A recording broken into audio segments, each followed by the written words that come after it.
Hello everyone and welcome to Rad Chat, founded by me, Julka-Anderson. And me, Jo McNamara. So Rad Chat is a forward-thinking global knowledge hub where healthcare professionals can advance their expertise in radiotherapy and oncology. Unlike traditional academic resources, we blend real-world experience, expert insights, best practice, and of course, most importantly, patient perspectives. We make advanced knowledge engaging and accessible, supporting continuous learning and professional development without compromising patient care or personal time. By providing insights into both technical skills and career development, helping you progress confidently in your field and shape your professional future. Just to let you know, our episodes may contain sensitive and difficult topics that you may find distressing or triggering. Okay, so this is episode 195, which is part of our leadership series, where we will be hearing from our guest Sonia Kumar about her role as a Member of Parliament for Dudley. Hi Sonia, how are you?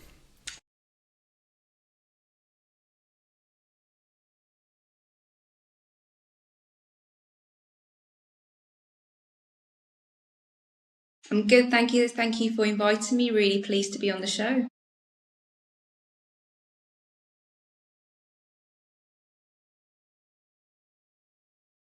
So I'm a physiotherapist, first and foremost, and I'm the elected member of Dudley. So I'm the Member of Parliament, newly elected in 2024 last year. For anyone listening who doesn't know what a physiotherapist is, will you give us a rundown? And why did you choose physiotherapy and not therapeutic radiography or occupational therapy or nursing? So I wanted to go into some sort of therapy or some sort of public service at a really young age. And when I look back, there's always defining moments, where you decide to do something. Mine has to be when I was travelling to India. So when I was about 11, my mum took me to India and I saw the poverty there. And I know it sounds really cliche about why you want to go into something, but it was a really defining moment looking outside on the train, seeing the shacks that people were living in. And I just knew from that time that I just wanted to do something to give back. So I didn't really think of any other route apart from health when I was looking at A-levels and when I looked at, going into university. I was really lucky to get a day of shadowing of a physiotherapist for a day in a private clinic, and I looked at acupuncture and I thought it was fantastic. Now, just for those people, I am not pro acupuncture, and I don't think everyone should have acupuncture. There should be a combination of treatments. But I was a lot younger then. So obviously I was quite amazed about this type of new therapy. Well, not new, but a therapy technique I hadn't seen before. And yeah, I just thought it'd be a brilliant career to go into. So the reason why I chose physiotherapy and not occupational therapy or paramedic or radiographer is simply because I felt like it was something that I could see people rehab and get better. So there was a beginning and an end. I really liked the fact that potentially I could change someone's whole entire life. And now, don't get it wrong, all the AHPs do a brilliant job, and I don't want to undermine them in any way or form because, I am very much pro AHPs, as everyone should know this while I've been elected. I've talked about AHPs a number of times, and I'm hoping to do an APPG, so that's an all-party parliamentary group on allied health professionals. But I chose physio because I felt like I love the rehab side of things and getting people better and seeing that journey unfold. And it's an autonomous job, so I can go into specialise into. My job was being a musculoskeletal physiotherapist, so I was able to go from a junior to a senior to a specialist to running my own clinic, and it's just been fab, really. So I just felt like it was a really great profession to go into, knowing there was progression in there, and I also could go and stem into leadership if I wanted to. If there's another AHP profession you could do, what would you do? Oh, that's asking me a big question. Oh, I don't know. I think maybe speech and language therapy, because that goes along with that sort of rehab, and seeing someone having some neurological, condition or suffering, like a stroke or something, and then seeing that progression. I think it gave me a lot of satisfaction. So when I had a patient that had a fracture and then she was going to get married in 6 months' time, and she needed to get down the aisle, she wanted to walk down without any aids. Like, that is like what gives you the kick in the day and gets you up. So yeah, I think that speech and language might have been another one, but That's a really tough question, because I can see where occupational therapy would go into that, where I can see people doing like the upper limb rehab. I can see radiographers actually catching serious pathology. That would be really, I think, quite something that I would really benefit from seeing and going, great, I found something. And so, yeah, I think there's too many. There's too many. Don't ask me these difficult questions.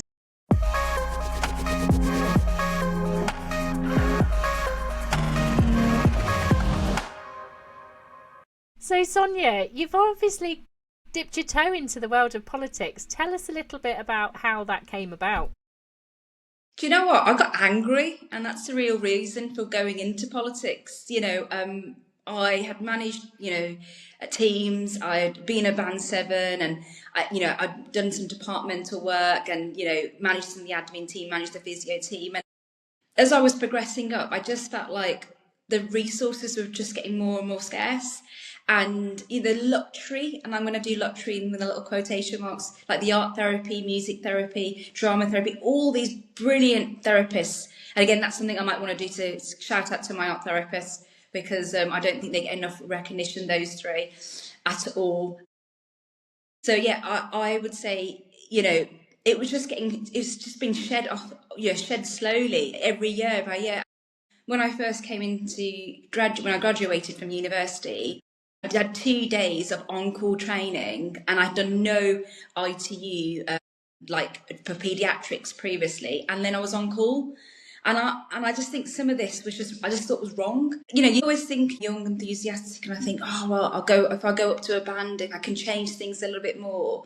But I got angry that things were the way they were in the NHS, and I know how great it is, and it really is run on goodwill. A lot of it, people coming in early, lunch, doing work during their lunch period, staying later.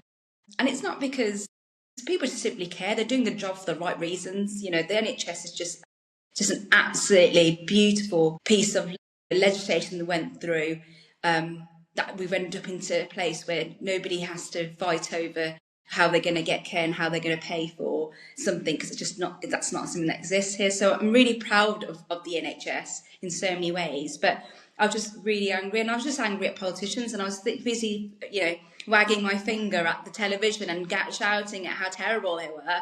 And I thought, well, I could do a better job. So I was crazy enough to decide to join a party. So I'm a Labour MP, and I didn't have the sort of pathway that most people do. The Chartered Physio is not affiliated to Labour Union and the Labour Party, and I didn't have a political dynasty. I had no family or friends. I didn't study it. I didn't have any connections, so I just joined in 19.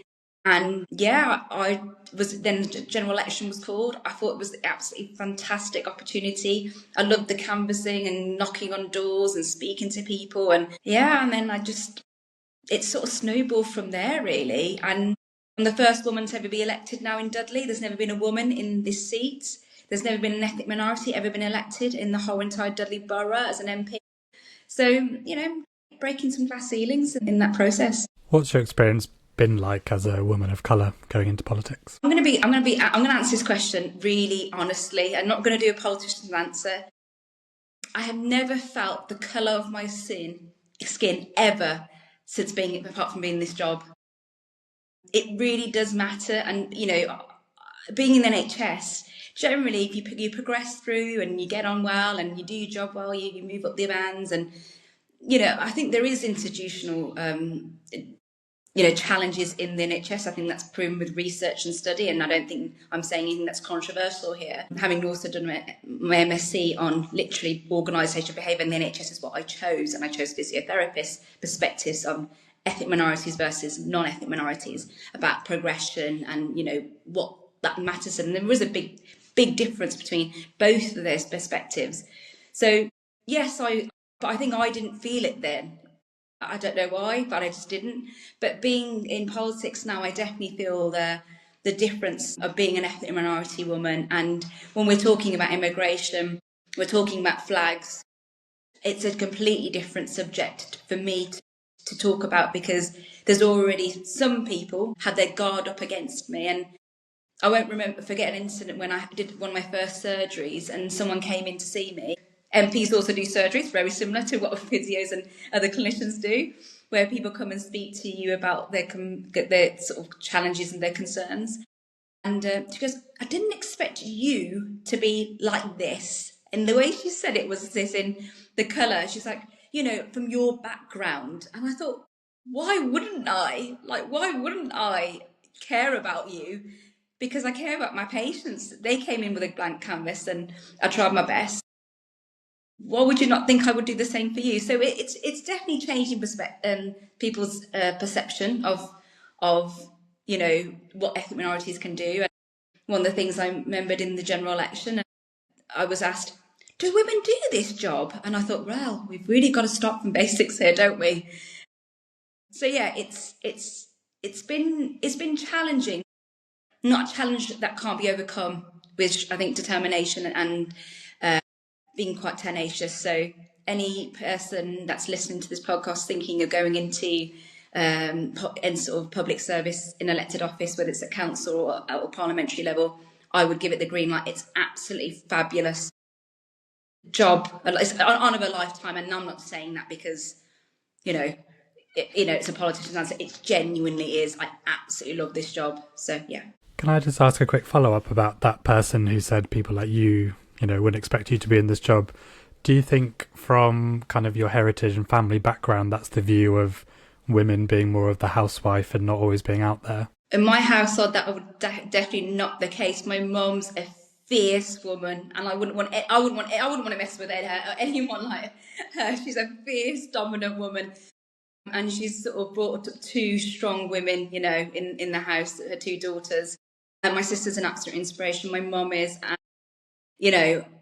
from a very young age, if I didn't do something really well or something didn't go well, I always was told I could do it again, and it was okay. So I ran for the election in Birmingham for a council seat. I didn't win it.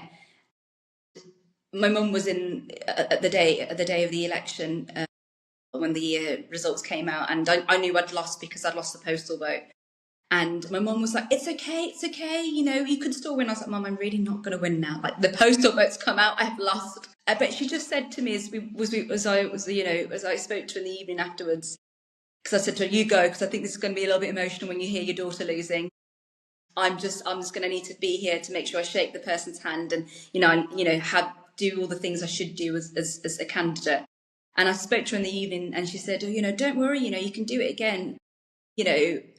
It's not you didn't want to do anyway. You wanted to be an MP, you didn't want to be a councillor. And there's nothing against being a councillor. That's a fantastic job. But I wanted to be an MP, not a councillor. That wasn't the original job. But I was told, there's loads of things that come with this job. You're too young. You're not got enough experience in the party. Try being a councillor first. The other thing I got which was actually shocking, was maybe you should marry someone that's, not Asian. Like, there's so many things that come with this that you hear in the path of getting here. It is it's quite shocking in some aspects. Shocking and really sad, actually, that's the view of people. How do you think being a physiotherapist has set you up in terms of your role as an MP? I think everything's transferable. We do surgeries, same thing. You treat patients, you get a subjective history. It's a safe process. You've got to streamline, you've got to prioritise. Depends on how you run your clinics.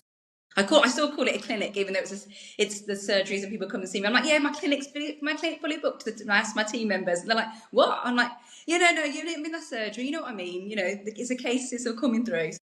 Is that denial because you're not clinical anymore? No, well, actually, I'm hoping to still practice. So I'm hoping to still keep my my foot in that grave and keep my finger on the pulse when it comes to these things. But yeah, no, it was lots of it's transferable: the communication, the prioritisation, the time management, stakeholder engagement, holding a budget, leading a team, having vision, ideas. The job that we have as AHPs, not just physio, AHPs as general, is the skills that we learn, the soft skills are so brilliant that you can transfer them to, if you want to be in the HCP, so you want to join a charity, join a think tank, you want to go into elected office, these are all skills you can take on. So I'm not depleting the workforce, I hope, today, but I am trying to say that there is lots of routes for you.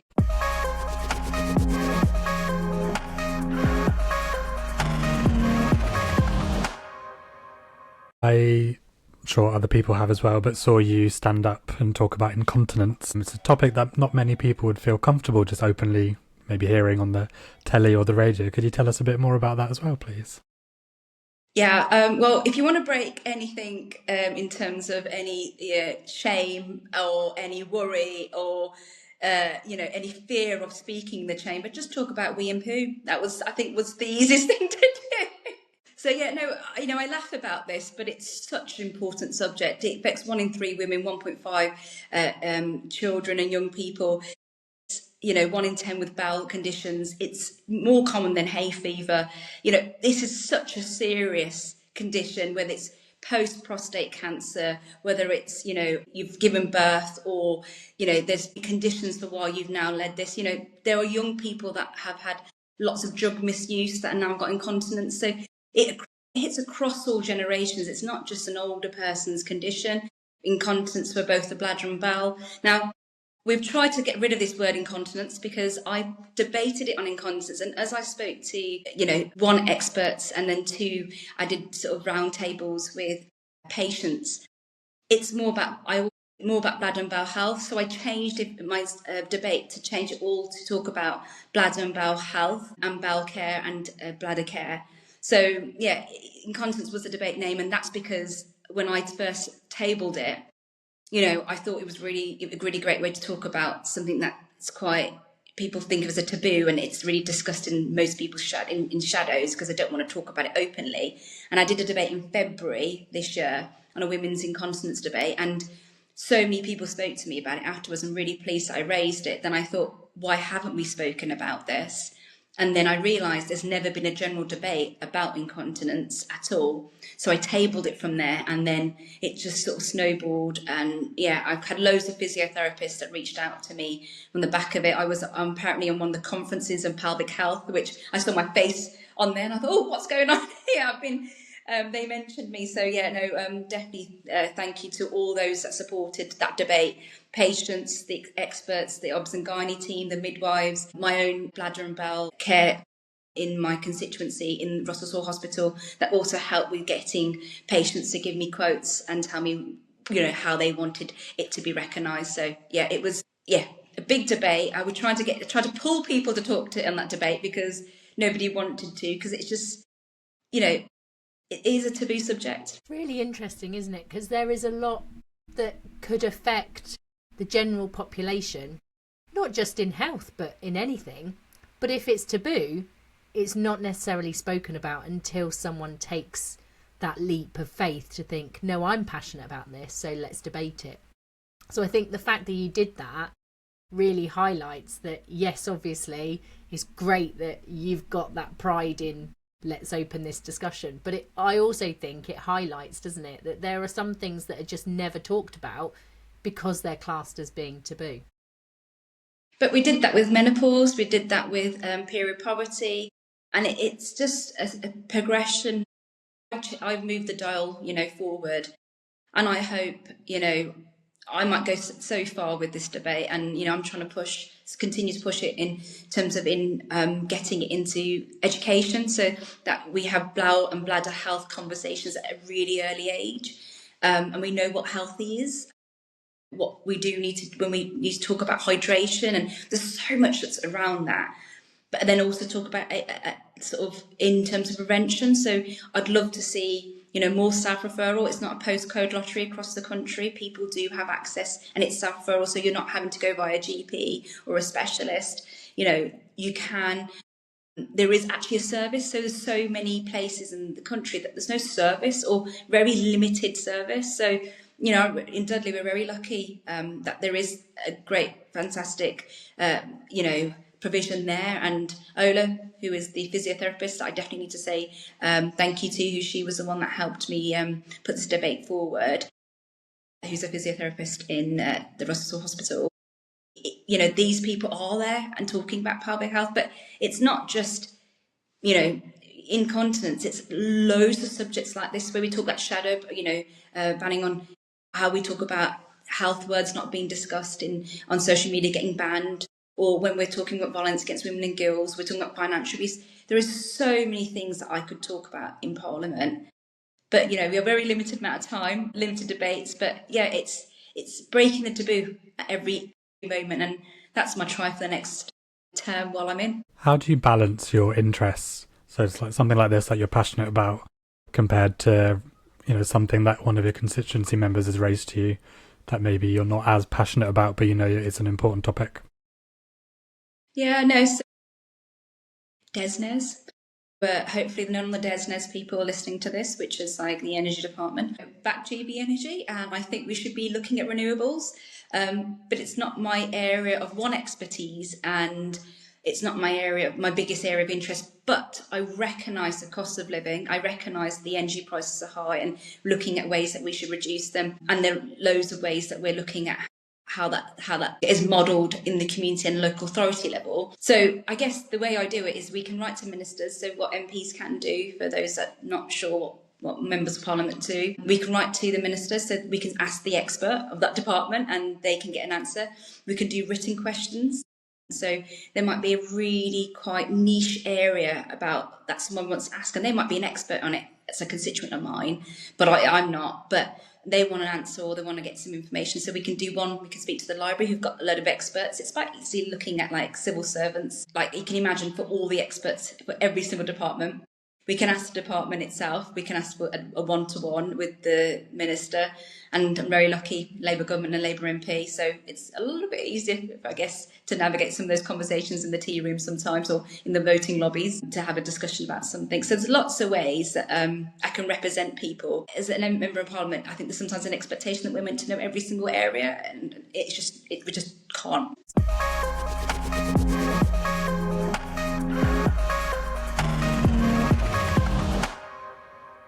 Sonia, what's the best bit about your job? Oh, there's too many, Jo. There's too many aspects of this job I absolutely love.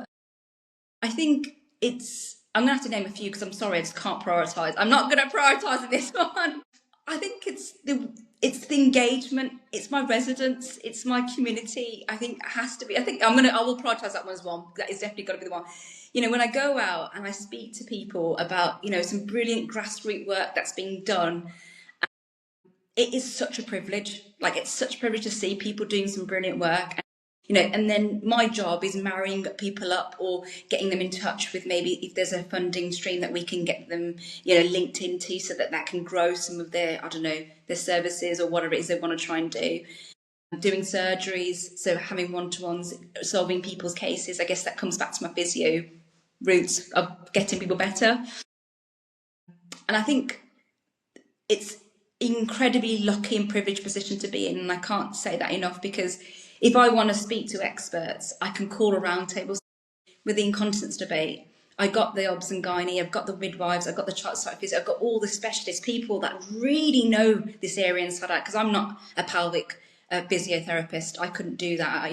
I went to do some shadowing when I was a junior physio, and the internal examination just made me nearly pass out. So it's not my expertise, but I knew it's so important. I think the engagement's great, and being able to call upon anybody, in terms of to ask for their advice, to feed in the research, the debates, and also just meeting some really incredible people, like they're veteran people that I've seen on TV who are now my colleagues, which still is quite a shock, when I look at it, and I look up and I'm walking into work and I see Parliament and Big Ben. It's just an honour, really is. So there's lots. Definitely lots. I think your passion really comes through as well, which is nice. If someone in the general public doesn't know enough about members of parliaments and kind of what you do, is there any myths or stuff that you'd want to debunk right now? The myths that I'd like to debunk is, please do not listen to everything you read in the news. There's lots of misinformation, disinformation that's out there. My worry as a member of parliament is communities being fractured, because there are some individuals out there that are, I think, putting out false information, and it's creating a lot of negativity in the community. And I think for me, it's always get your facts right. If you're not sure about something, look at proper websites, engage your MP, ask them what is actually happening. ask for a surgery appointment to see them and ask what they do. You can go onto the government website and it says what an MP do. So what my job is, I'm meant to be 4 days in Parliament, Monday to Thursday, unless there is a change in a whip. I don't know if you know what a whipping system is. So a whipping system, each party, apart from the Greens, I'm not sure why, all parties generally have a whipping system. So it means that MPs get elected to a party, so mine's Labour, and they would get told, okay, to cover government business, there are votes going on, so you need to be in, and that's a 3-line whip you should be at present in Parliament. And then there's like what called a 1-line whip, which means there might just be general debates that day, so there's no votes at all. And if you have a priority in your constituency, so for instance, I might have like a public meeting in my constituency, that would then be my priority. But it's up to you whether you want to be in Parliament or whether you want to go. You could work off-site, but then come back in or something like that. So there's some flexibility. Generally, Monday to Thursday should be in Parliament. We do have sitting Fridays. So the assisted dying bill, because it was a private member's bill, it was sat on a Friday. And then normally MPs are meant to be in their constituency on the weekends if they can, which most, Saturday. So that means Friday, Saturday, Sunday, coming to events, going to schools, going to businesses, really highlighting the great work that's happening in their constituency and engagement. So is there, with a trade deal with India, what can my businesses that are doing exports, how can they benefit from it? The SME strategy that we've got, so small and medium-sized businesses, how does that affect businesses in my patch with late payments? It's looking at all the things across the board and integrating it. So myths, I would say, please, anyone listening on the podcast, they're looking at some quite, questionable, social media activity. Maybe then question it, ask if that's correct, speak to actually the local authority, an institution that would know, to make sure that we just dismiss some of this that isn't true. I know I've had protests in my constituency, which has been quite distressing for a lot of families that were in a hotel that people assumed it was an asylum seeker hotel for illegal immigrants. It wasn't. It was for families that were homeless, housed by Birmingham Council. And people were thinking of protesting there and they're videoing there, and it causes so much distress. So, I think that would be my myth, because it's on the top of my head of things that I would be really worried about. But please, I said the door's always welcome. If there's any constituents of mine listening, door's always welcome to be open to speak to me about anything.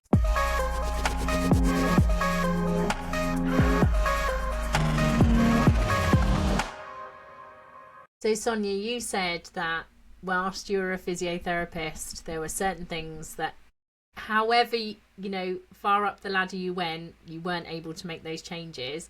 Have you been able to make any changes as an MP that would have directly impacted you as a physiotherapist yet? So the neighbourhood hubs, so the policies come out for neighbourhoods that it should be led by GPs. Now, I think it should be led by anybody, including AHPs.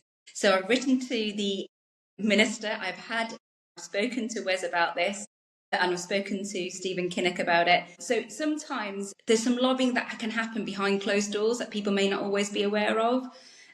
So I'm in a Labour MP with a Labour government. I'm not going to, make my government embarrassed because of a stance. A lot of this stuff happens behind closed doors where you're lobbying ministers. So, I've had lots of conversations. Now, I don't know, Joe, if that will be a change in policy, but in terms of lobbying, a lot of that gets done. So lobbying about the incontinence stuff. So being a backbench MP, you've got to pick your battles and pick what you want to sort of press on, because you can't press on anything. You literally don't have the time or the capacity. The time is just, it vanishes in a flick of a switch, really, in a day. So that sort of thing I do lobbying on.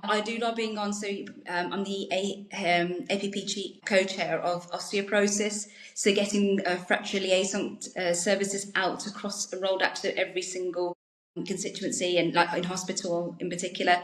Again, that's something that we are pressing on. So we haven't had, I can't say there's an actual right win to this, but a lot of this is, with a 10-year plan, what is that going to look at when we're looking at sickness prevention, hospital to community and long to digital?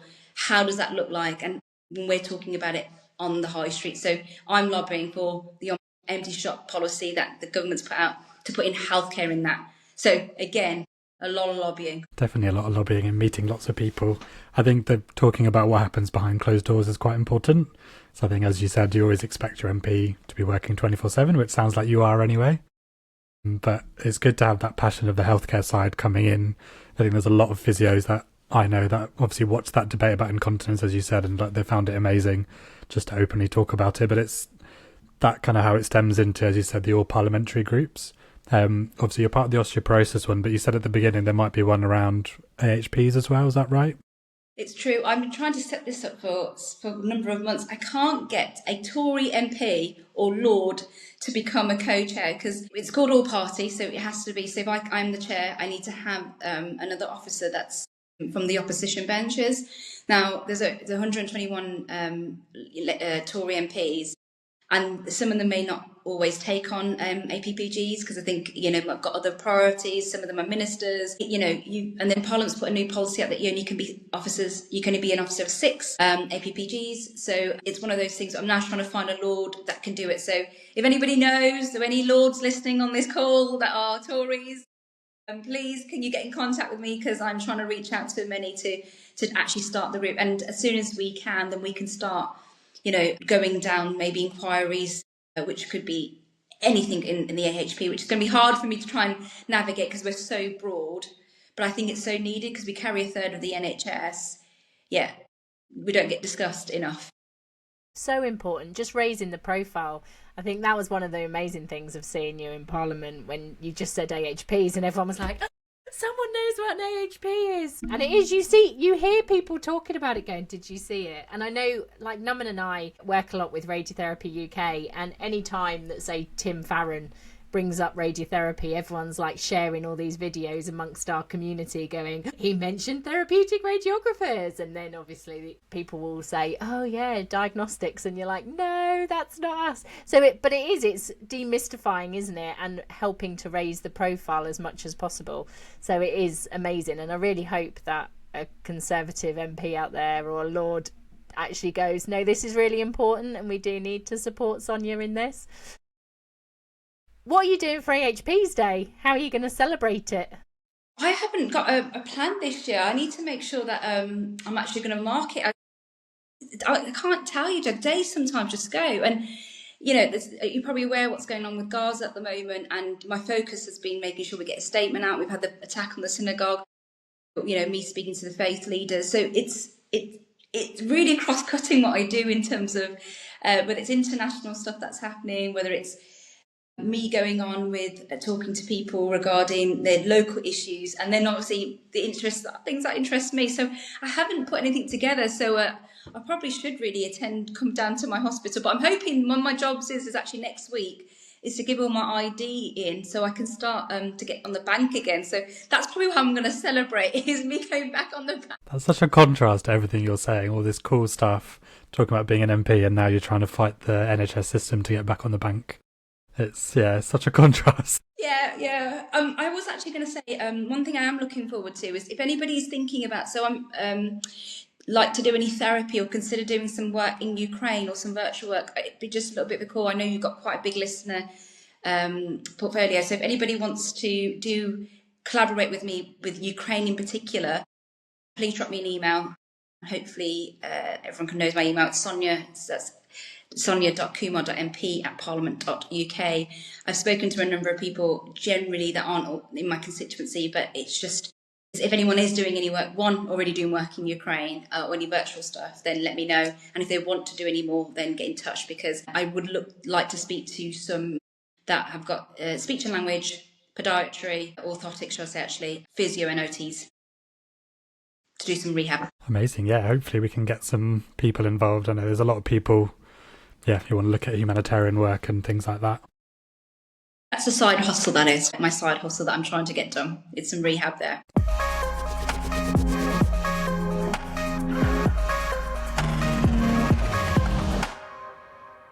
We normally like to end with top tips, but I think before we get to top tips, Sonia, if we fast forward a year down the line, what should we expect from you from then if we had this conversation again in a year? I will probably be focusing a lot on women's health in this year again.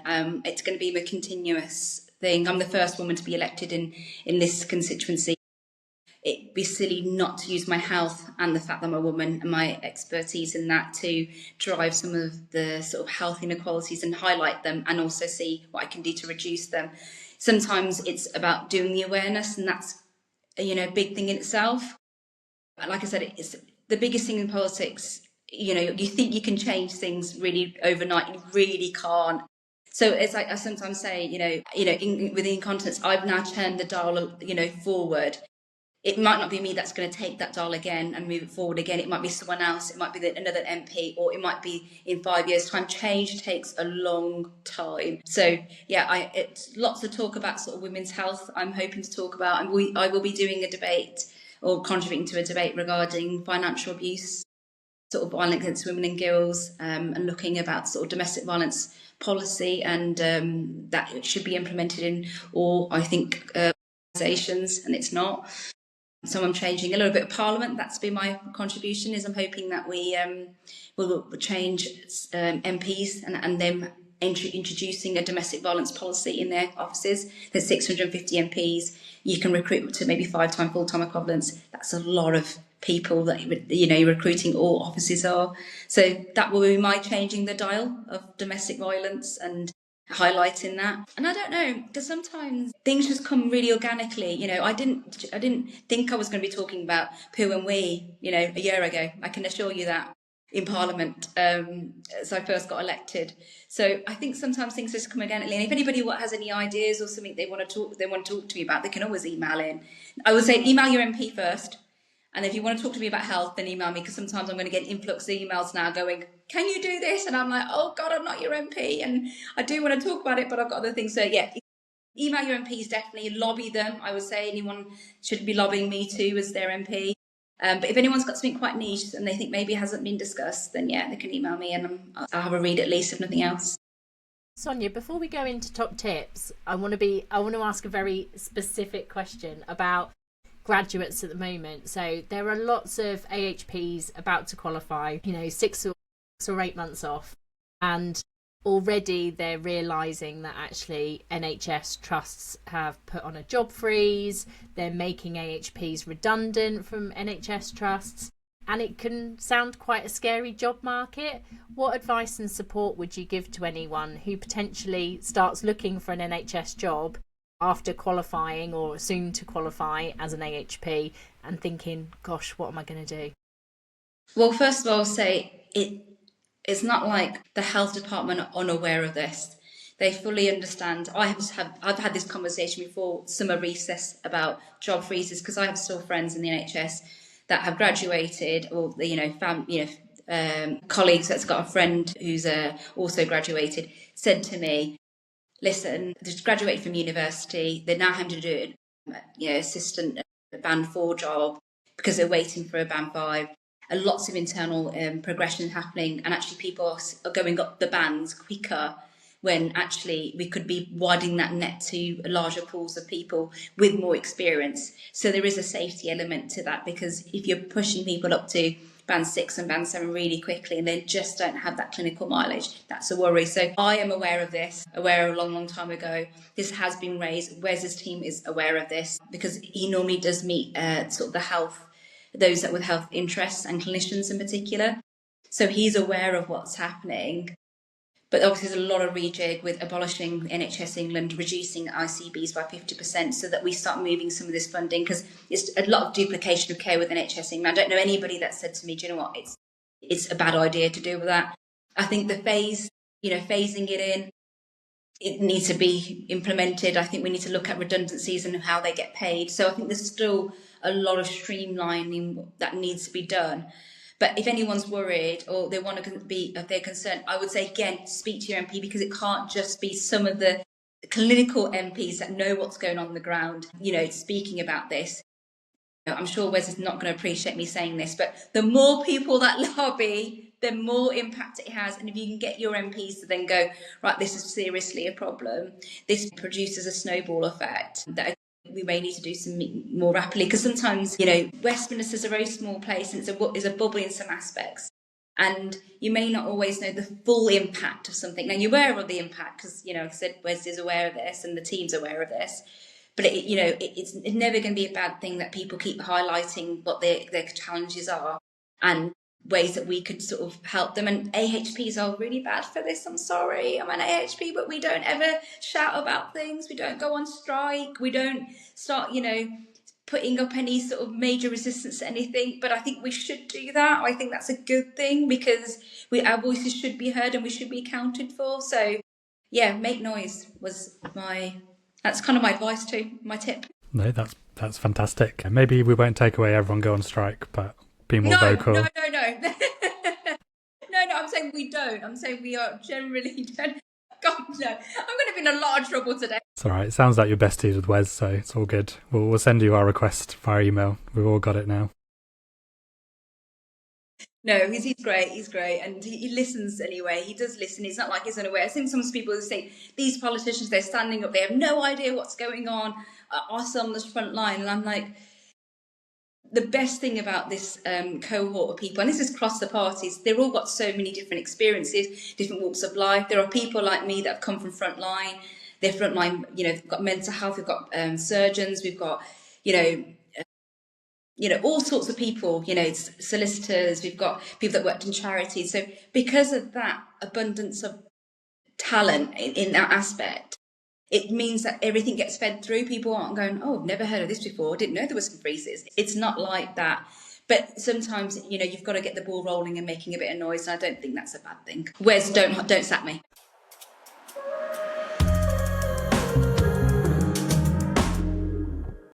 So Sonia, we do like to always end with top tips. You have given quite a few, but do you have any final thoughts or tips for our listeners? Anybody that is thinking about going into a leadership role is think about getting a mentor. I can't stress that enough. I had mentors going into this role as being an MP, and they helped me through the selection process and opened doors for me. It's so powerful for them to be guiding you through this. So I would say if anybody wants to do that, find yourself a mentor. It doesn't necessarily need to be in your team. It could be outside of the department. It could be someone in another trust. It could be using the CSP mentoringship, or I'm sure all the other AHPs have something similar, reaching out to somebody to say, this is what I want to do. I don't think anyone should ever stop dreaming, no matter how old you are, where you are in your career. And, don't put a cap on the ceiling yourself. I think too many people think they can't do something, and it could be like, I don't want to apply for a band 6, I'm not ready for it. I need a bit longer. Or, I don't want to go for that managerial position. I need to think, maybe I need to do my MSc. Well, actually, you do get MSc, you go along. You can, get that training on the job. You've got to go sometimes jump in head first and just go for it. So, yeah, I would say my tips are get yourself a mentor. Don't stop dreaming and thinking that you can't do it. Because if I can be, the Member of Parliament for Dudley and make it with all the challenges I faced, considering I didn't have all those connections, and I'm actually loving the job, anybody can be doing anything. And the last tip I would say is just be kind to yourself. I don't think sometimes as HPs, we carry a lot of burden, we take it home. We always think, of other people first. That comes back to the point of saying we don't make noise, and I literally mean literally as well, that you need to be kind to yourself, look after yourself. Your mental health and self-care is so paramount to you being able to give back and not have burnout. Yeah, loving the AHPs. Well, thank you so much for coming on. It's been really insightful, and just so much knowledge has come out from you, I think, for everyone listening. So thank you so much. It's been an absolute pleasure. Thank you so much for inviting me. It's been brilliant. And hopefully when we release, you still have a job, Wes. Thanks. Well, thank you everyone for listening to Rad Chat with me, Julka-Anderson and Jo McNamara. So our next guest to feature will be Shreya Patel-Parekh as part of our leadership series talking about women's health and the 51% podcast. Thanks for listening and take care. You can use this episode as part of our free continual professional development accredited content, which offers flexible learning that fits your busy schedule. Just check out the show notes for the reflective questions, links to literature and resources, and a link to complete the form to receive your accredited certificate. Stay up to date with the latest radiotherapy and oncology advancements by liking and following us on social media channels and hitting subscribe wherever you get your podcasts. Join a supportive community designed by professionals who understand the unique challenges of radiotherapy and oncology. Check out our website www.radchat.co.uk. Together, we're actively working to improve our profession and make a lasting positive impact on cancer care. It goes without saying that we can't achieve this alone. It takes all of us working together to create real change. That's why we value every voice and every contribution. We ask that you listen and learn, spread the word, share your story, and if you need to, contact us. If you like what we're doing, buy us a coffee, keep us caffeinated, go to our website to find out more. Thank you all for listening and take care.